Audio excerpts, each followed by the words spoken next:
Beef കറി ഉണ്ടാക്കാൻ വേണ്ടിയിട്ട് ഞാനിവിടെ 1 കിലോ ബീഫാണ് എടുത്തത്. അപ്പോൾ നമുക്ക് കറി എങ്ങനെ ഉണ്ടാക്കണമെന്ന് നോക്കാം. അപ്പോൾ ഞാൻ കുക്കറിലോട്ട് കുറച്ച് വെളിച്ചെണ്ണ ഒഴിച്ചു കൊടുത്തിട്ടുണ്ട്. ഒരു 1.5 ടേബിൾ സ്പൂൺ വെളിച്ചെണ്ണ ഒഴിച്ചു കൊടുത്തിട്ടുണ്ട്.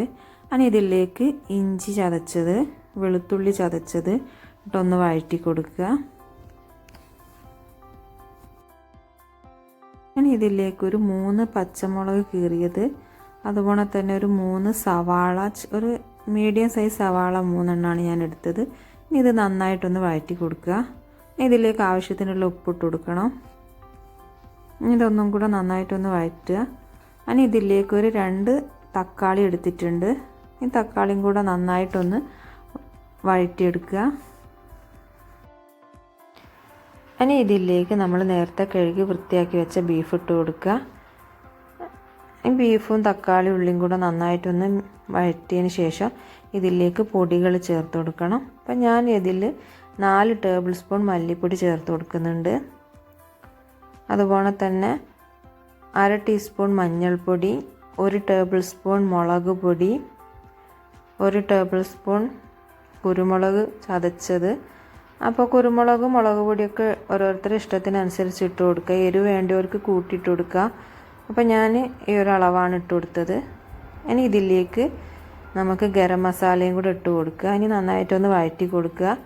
ഇനി ഇതിൽ നമ്മൾ വെള്ളം ചേർത്ത് കൊടുക്കുന്നുണ്ട്. ബീഫ് വേവാനുള്ളൊരു വെള്ളം ചേർത്ത് കൊടുക്കുക.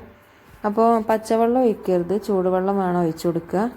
ഇനി ഇതിലേക്ക് ഒരു പൊട്ടാറ്റോ ഇട്ട് കൊടുക്കുന്നുണ്ട്. ഇനി പൊട്ടാറ്റോയും ബീഫും എല്ലാം കൂടെ ഒന്ന് മിക്സ് ആക്കി കൊടുക്കുക.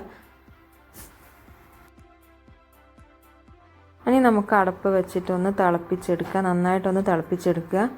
ഇനി ഇതിലേക്ക് നമുക്ക് കറിവേപ്പില ഇട്ട് കൊടുക്കണം.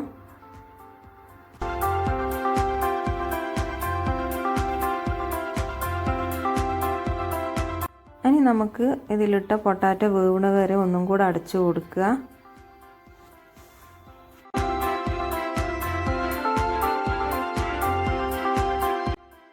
അപ്പോൾ നമ്മുടെ പൊട്ടാറ്റോ ഒക്കെ നന്നായി വെന്തിട്ടുണ്ട്. ഞാനിതൊരു പ്ലേറ്റിലോട്ട് എടുത്ത് മാറ്റുകയാണ്. അപ്പോൾ നിങ്ങൾക്ക് വേണമെങ്കിൽ പൊട്ടാറ്റോ ബീഫിൻ്റെ കൂടെ തന്നെ ഇട്ടിട്ട് വിസിലടുപ്പിച്ചെടുക്കാം. അപ്പോൾ ഞാൻ അങ്ങനെ ചെയ്യുന്നില്ല, കാരണം പൊട്ടാറ്റോ ഒന്നായിട്ട് അങ്ങ് വെന്ത് അലിഞ്ഞു പോകും കറിയിൽ. അതുകൊണ്ട് ഞാൻ എടുത്ത് മാറ്റുകയാണ്.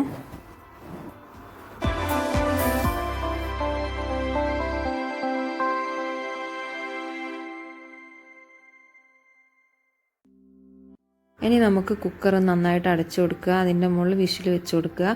എനിക്ക് 4 വിസിൽ വരുമ്പോഴത്തേക്ക് തന്നെ ബീഫ് വേവാറുണ്ട് കുക്കറിൻ്റെ അകത്ത്. അപ്പോൾ 4 വിസിൽ വന്നപ്പോൾ ഞാൻ ഓഫാക്കിയിട്ടിട്ടുണ്ടായിരുന്നു. അപ്പോൾ അതാ നമ്മുടെ ബീഫ് കറിയൊക്കെ നന്നായി വെന്ത് റെഡി ആയിട്ടുണ്ട്. ബീഫൊക്കെ നന്നായി വെന്ത് വന്നിട്ടുണ്ട്. ഇനി ഇതിലോട്ട് ഞാൻ മല്ലിയില ചേർത്ത് കൊടുക്കുകയാണ്.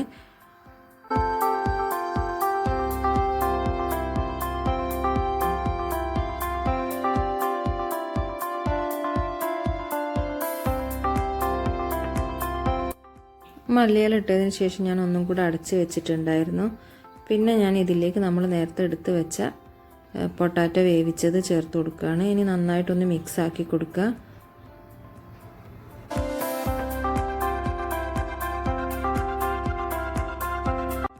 ഇനി നമുക്ക് കറി ഒന്ന് വറവിട്ടെടുക്കണം. അതിന് വേണ്ടിയിട്ട് 1 ടേബിൾ സ്പൂൺ വെളിച്ചെണ്ണ ഒഴിച്ചു കൊടുത്തിട്ടുണ്ട്.